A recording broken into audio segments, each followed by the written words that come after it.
Oke, baik teman-teman, langsung saja untuk langkah pertama pembuatan sheet neraca lajur. Pertama kita membuat sheet neraca lajur terlebih dahulu. Ini saya sudah buat. Ini nanti kalau misalnya kalian mau mengganti nama, menambahin nama, bisa nanti di sini. Lalu kalian membuat tabel dan kolom seperti ini. Ada kode akun, nama akun, pos saldo, neraca saldo, pos laporan, laba rugi, dan neraca seperti itu.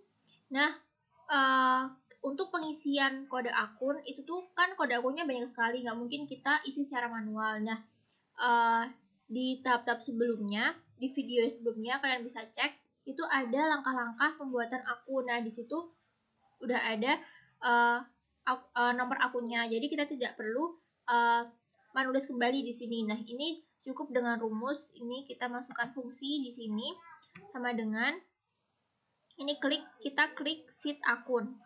Nah, akunnya nanti kita muncul di sini, langsung kita klik ini A7. Nah, langsung enter. Nah, ini otomatis di sini langsung keisi kode akunnya 1000. Nah, nanti kita tinggal drag. Bentar. Kita drag ini, drag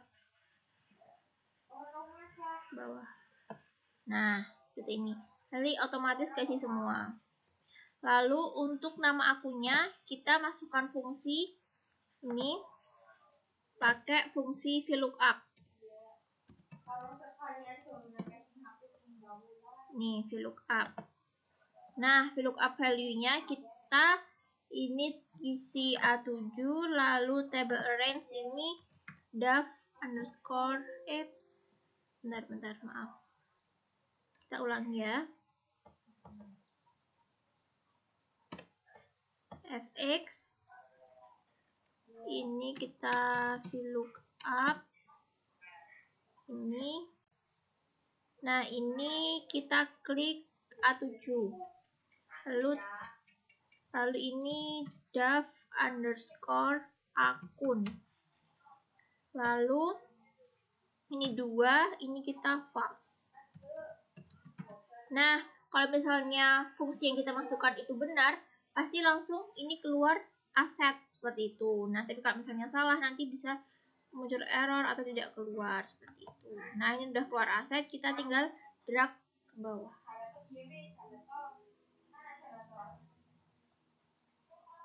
Nah, jadi kita tidak perlu menulis manual satu persatu. Cuma dengan kita masukkan rumus, nanti otomatis muncul sendiri.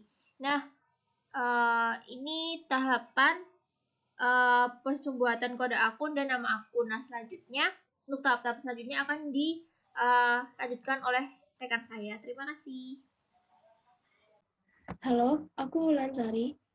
Di sini aku akan membahas tentang bagaimana kita mengisi kolom pos saldo.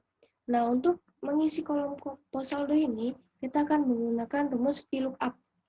Nah, kenapa kita memakai rumus VLOOKUP? Karena rumus VLOOKUP itu untuk membaca tabel. Jadi di sini kita langsung aja. Aku akan memakai insert function. Nih di sini kita klik, kita cari VLOOKUP, terus kita klik OK. Nah, di sini akan muncul VLOOKUP value. VLOOKUP value itu seperti kriteria yang akan kita gunakan. Nah, di sini kita akan mencari pos saldo dari kode akun 1000. Jadi kriterianya di A7. Terus ada table array. Table array ini adalah kelompok data yang akan dibaca datanya. Jadi kode akun 1000 itu pos saldonya apa? Itu di mana kita nyarinya? Di mana berasalnya dari mana? Kok bisa dapat hasilnya segitu? Nah, kita akan memakai data dari daf underscore akun. Nah, call index 6 itu nomor urut kolom yang ada di kelompok data yang akan dibaca. Jadi, nomor urut pos saldo di daf akun itu berapa? Nah, nomor pos saldo yang ada di daf underscore akun itu terdapat di kolom 3. Jadi kita klik 3. Nah, range lookup ini adalah true atau false. Jadi kita akan menggunakan false. Nah, setelah itu klik OK. Nah, di sini udah ketemu nih hasilnya saldo dari akun 1000 itu berapa. Untuk yang nama akun lain itu tinggal di drag seperti ini. Dan seterusnya ke bawah. Nanti kolom neraca saldo akan dijelaskan oleh teman saya. Baik, selanjutnya adalah mengisi neraca saldo. Nah, untuk mengisi neraca saldo ada dua fungsi atau rumus utama yang akan kita gunakan, yaitu if dan SUMIF. Jadi secara keseluruhan rumusnya akan seperti ini. Terlihat panjang ya. Maka dari itu, dalam video ini akan saya bagi menjadi 3 bagian.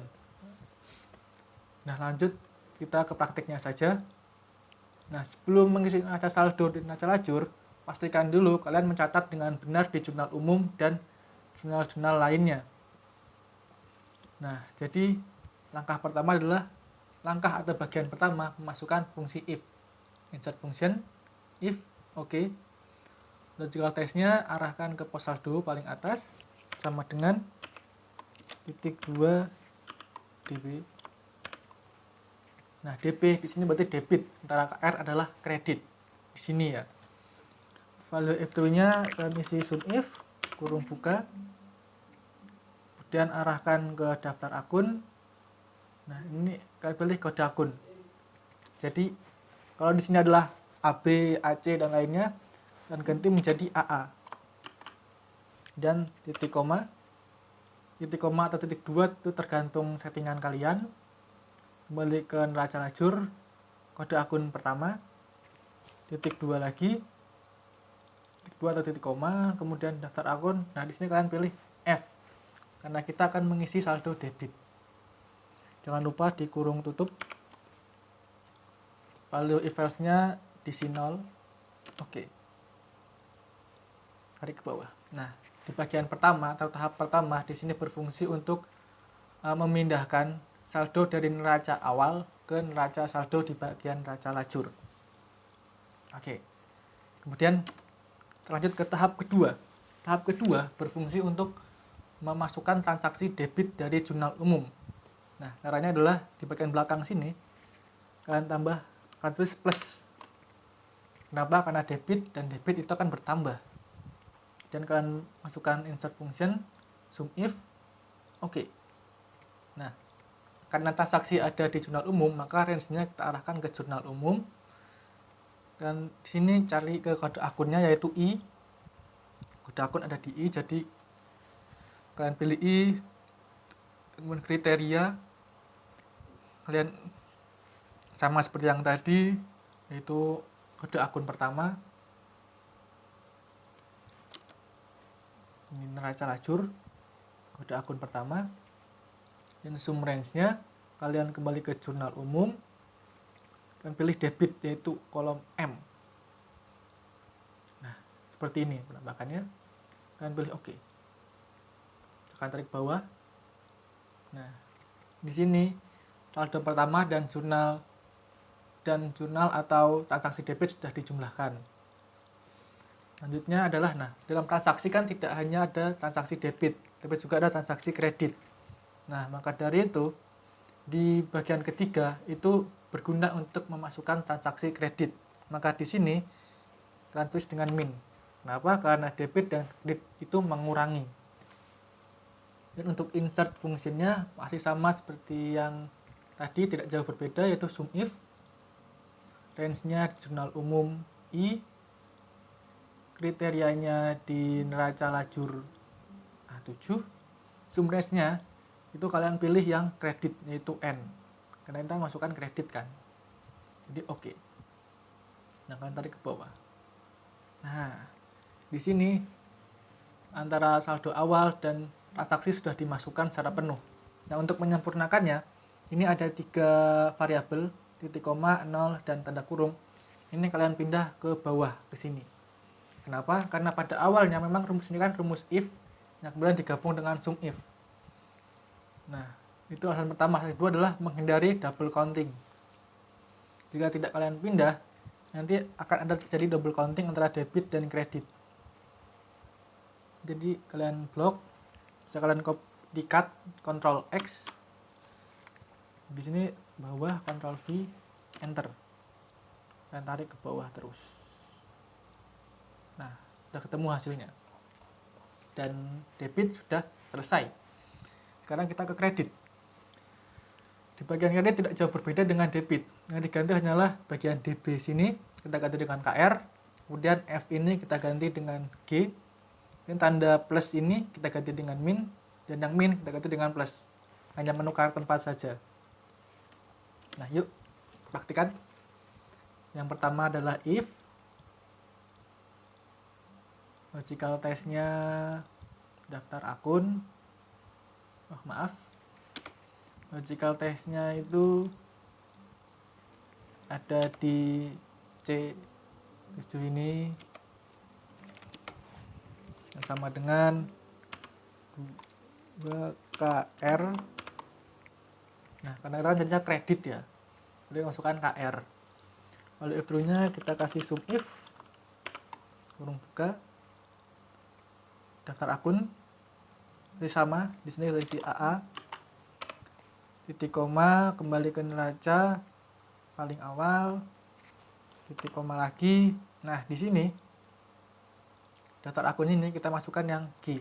Kenapa G? Karena kita jadi yang kredit. Kalau yang kreditnya ada di H, ya kalian masukkan, kalian pilih H. Kalau ada yang di I, ya kalian pilih I. Tapi di sini kan ada di G, berarti kita pilih G. Kemudian jangan lupa di kurung tutup. Ini kalian isi 0. Oke. Nah, kredit di bawah ya. Nah, sudah masuk saldo awal. Nah, kemudian sama seperti yang tadi, setelah masuk saldo awal, masukkan transaksi debit. Jadi, di sini kan kita mencari kredit, berarti kredit akan mengurangi debit atau debit mengurangi kredit. Intinya mengurangilah ya. Maka di sini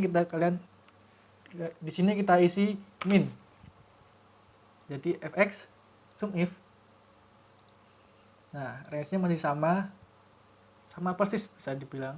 Jurnal umum I, kriterianya neraca lajur di sini A7, sum range-nya masih tetap sama M. Nah, yang kemudian adalah tandanya saja. Nah, di sini kan telah masukkan saldo awal, transaksi debit, maka transaksi kredit. Nah, kredit dengan kredit berarti ditambah plus. Nah, fungsinya sama, sum if, range-nya jurnal umum I, kriterianya neraca lajur A7, sum range-nya di sini N karena kredit. Oke. Nah, bisa kalian tarik ke bawah. Nah ini yang tadi saya bilang, jika ini tidak kalian pindah, maka akan jadi double counting. Seperti ini misal. Nah, padahal sebenarnya saldo kredit untuk cash in bank itu sudah dijumlahkan dengan saldo debitnya. Maka dari itu, ini kita pindah Ctrl X, pindah ke bawah, Ctrl V, enter. Dan kalian kopikan ke bawah sampai bawah. Nah, sudah balance kan? Jadi masukkan fungsi kredit itu sudah selesai. Ini ada lagi cara kedua yang sebenarnya bisa dibilang sederhana, cuma jika kalian tidak hafal atau tidak mengetahui fungsi rumusnya, maka akan sangat sulit, bahkan bisa jadi bingung. Yaitu dengan mengkopinya. Copy dari debit ke kredit. Saya kasih contoh. Ini kita hapus. Nah, ini kita copy. Nah, ketika mengcopy, maka akan ada rumus yang bergeser. Nah, jadi kalau kalian mengcopy, kalian punya tugas untuk membenarkan rumus yang bergeser tersebut. Nah, contoh pengerjaannya adalah seperti ini. Nah, yang kredit sini D7, nah kan bergeser loh, harusnya kan di sini. Misalnya C7, berarti kita ganti C7. Dan DB-nya kita ganti KR. Daftar akunnya di sini B jadi AA. Oh ya, besar kecil tulisan tidak mempengaruhi ya. Jadi bisa tulis besar kecil, besar kecil kecil, tidak mempengaruhi. Nah ini G-nya tetap biarkan saja. Ini kalian ganti minus. Tadi kan awal dibalik, karena ini kredit, ini debit, jadi mengurangi. Lalu umum ini J, sebelum J itu I, kalian ganti I. Ini B itu A, ini N, kalian ganti M. Nah ini minus, kalian ganti plus, karena ini kalian ganti minus kan. Saldo awal, transaksi debit, transaksi kredit. Jadi kredit akan menambah dengan kredit. Sinyal umumnya di sini I, di sini juga I, di sini ganti A7, O-nya diganti N,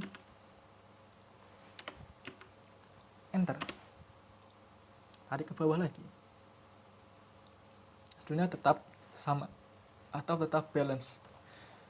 Dan ya, sudah selesai pengerjaan atau pengisian neraca saldo di aplikasi General Ledger, aplikasi Excel. Dan ya, kita lanjut ke bagian, bukan saya sih, kita lanjut ke teman saya di bagian selanjutnya. Oke, kembali lagi dengan saya, Wulan. Di sini saya akan membahas bagaimana cara mengisi pos laporan. Nah, seperti halnya dari pos saldo, pos laporan ini juga menggunakan rumus VLOOKUP. Nah, kalau tadi di pos laporan, saya mengisi pos saldo itu menggunakan insert function. Nah, kali ini saya akan menggunakan cara yang berbeda, yaitu dengan mengcopy rumus yang ada di pos saldo. Oke, kita lanjut ya. Klik pos saldo ini, terus kita blok semuanya, kita copy. Untuk menetralkan atau menormalkan rumus yang ada di C7, kita klik ESC. Oke, udah normal. Kita kembali ke pos laporan, ke formula bar, kita paste, Ctrl V. Nah, karena pos laporan ini di underscore akun itu kolom keempat, maka yang 3 ini kita ubah menjadi 4, terus enter. Oke, ini sudah ada ya hasilnya. Untuk nama-nama akun yang lainnya bisa di-drag ke bawah seperti ini. Ya, seperti ini. Dan seterusnya ke bawah. Mungkin itulah saja dari saya. Untuk kolom laba rugi dan neraca akan dijelaskan oleh teman saya. Oke, setelah sebelumnya kita masukkan rumus pada kolom pos laporan, kita akan memasukkan rumus pada kolom debit kredit di laba rugi. Kayak gitu. Nah, itu yaitu untuk memindahkan nominal neraca saldo ini yang berposkan laba rugi kayak gitu. Nah, itu untuk caranya yang pertama, untuk di kolom debit laba rugi kita klik sel G7, lalu kita klik insert function. Nah, kita klikkan if. Kita akan menggunakan rumus if. Lalu oke. Nah, untuk logical test ini kita klik sel F7. Lalu kita klik rumusnya, kita klik sama dengan dan petik 2, lalu kita tuliskan LR, laba rugi. Lalu petik 2 lagi. Nah, ini karena kita akan mencari yang berposkan laba rugi. Nah, untuk value if true itu kita klik ini, sel D7. Nah, karena pos yang akan kita cari adalah di neraca saldo debit. Untuk yang value if false itu kita klikkan 0. Lalu kita oke. Lalu ini rumus ini kita copy ke bawah. Gitu. Jadi biar cepat untuk menghitungnya kayak gitu. Oke, sampai bawah. Oke. Nah, langsung ke isi ya, teman-teman. Lalu untuk yang pos kredit laba rugi kita klik H7, lalu kita masuk ke insert function juga, rumusnya sama pakai if, lalu kita klik OK. Untuk logical test itu kita sama pakai klik F7 karena kita akan mencari di pos laporan yang laba rugi. Jadi kita klik rumus, kita klik sama dengan petik 2 laba rugi, kita akan mencari laba rugi lalu petik 2 lagi. Lalu untuk value if true itu kita klik sel E7. Ini E7. Untuk value if false kita ketikkan 0. Lalu oke. Kayak gitu. Lalu kita kopikan ke bawah. Tuh. Biar langsung ke isi gitu ya, teman-teman. Oke, sampai sini. Oke, nah langsung ke isi ya, teman-teman. Nah, kayak gitu. Untuk laba rugi debit kredit udah terisi. Saya Inka Sana Putri, NIM 721141921 akan melanjutkan penjelasan teman saya mengenai langkah-langkah dalam mengerjakan General Ledger Excel bagian neraca lajur kolom neraca. Nah, jika tadi teman saya menjelaskan mengenai kolom laba rugi, di mana kolom laba rugi ini dia menggunakan akun-akun nominal. Nah, kalau di kolom neraca itu yang digunakan adalah akun-akun real, yang mana rumus antara kolom laba rugi dan juga kolom neraca itu sama-sama menggunakan rumus if tunggal. Jadi bisa kita lihat rumusnya seperti ini. Jadi bisa disesuaikan dengan laptop kalian. Ada Microsoft Excel yang menggunakan titik koma dan juga ada yang menggunakan koma. Iya ya, mulai ke bagaimana sih cara mengerjakan neraca lajur kolom neraca ini. Jadi seperti yang sudah dijelaskan tadi, bahwasanya antara neraca dan laba rugi itu yang rumus yang digunakan itu sama. Rumus apa? Yaitu rumus if tunggal.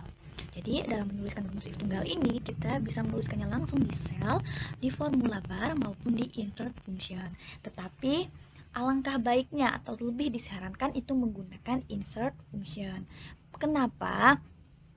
Karena selain menggunakan insert function ini dengan alasan yang lebih mudah, selain itu juga di insert function itu sudah disediakan kolom dan juga parameternya untuk melakukan perhitungan, sehingga akan meminimalisir terjadinya error. Kita langsung saja ya. Jadi kita klik insert function-nya, lalu kita cari di sini if, kita klik go, langsung ketemu, klik OK. Nah, setelah kita klik OK, kita masukkan logical test-nya. Nah, sebelum itu, logical test itu merupakan pengujian sebuah nilai melalui syarat tertentu. Gitu. Jadi, pengujian sebuah nilainya itu ada di F7, dan syaratnya NRC. Nih, value if true. Jadi, value if true itu maksudnya nilai atau jawaban yang akan diberikan jika syarat terpenuhi. Gitu. Jadi apabila syaratnya terpenuhi, maka jawaban yang akan diberikan itu ada di kolom neraca saldo bagian debit, yaitu D7. Lalu value if false atau jawaban atau nilai yang akan diberikan jika syaratnya tidak terpenuhi adalah 0. Tuh. Nah, di sini sudah keluar jawabannya itu adalah false. Kenapa false? Karena seperti yang kita ketahui di F7 untuk aset itu bukan merupakan neraca atau NRC ini tadi, sehingga jawaban yang diberikan adalah false atau 0. Kita klik OK. Nah, maka jawaban yang diberikan itu adalah 0. Langsung saja kita drag ya ke bawah. Nah, langsung saja kita drag, simpan, hasilnya langsung keluar. Nih, langsung keluar ya. Nah, contohnya kayak 132.750.000 ini kan, dia pos laporannya itu sama dengan NRC, sehingga jawaban yang diberikan itu jawaban yang benar, yaitu 132.750.000 itu. Selanjutnya untuk kolom kredit. Untuk kolom kredit itu sama ya, rumusnya sama kayak kolom debit, menggunakan rumus fungsi if tunggal. Langsung kita klik saja insert function-nya, lalu kita klik di sini, langsung ketemu if, klik OK. Logical testnya sama, F7 sama dengan tanda petik NRC, tanda petik 2 lagi. Terus langsung value if true-nya, karena neraca kolom kredit, jadi kita juga neraca saldo kolom kredit yaitu E7. Lalu untuk value if false-nya itu kita isi dengan 0. Tuh ya, jawabannya itu false, jawabannya nanti adalah 0. Enggak, nah 0 ya. Langsung saja kita tarik ke bawah, kita drag ke bawah, maka keluarlah hasilnya. Nih ya, udah keluar hasilnya. Lalu kita jumlah deh, kita pakai rumus sum ya.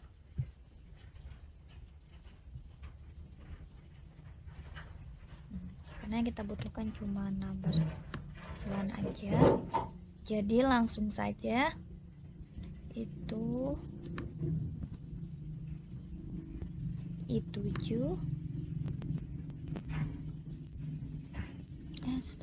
sorry I7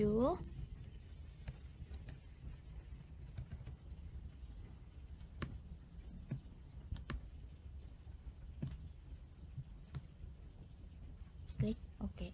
Udah ya, ketemu hasilnya. Ini sama ya.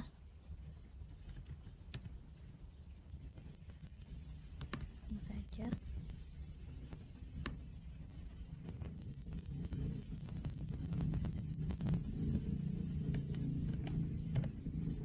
Nih, ini hasilnya berbeda ya.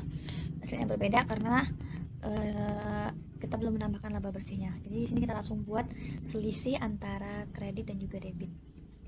Sama dengan I64 dikurangi dengan I. Nah, hasilnya sama. Jadi hasil selisihnya itu harus sama dengan laba bersihnya gitu. Kita buat kita jumlahkan lagi ya.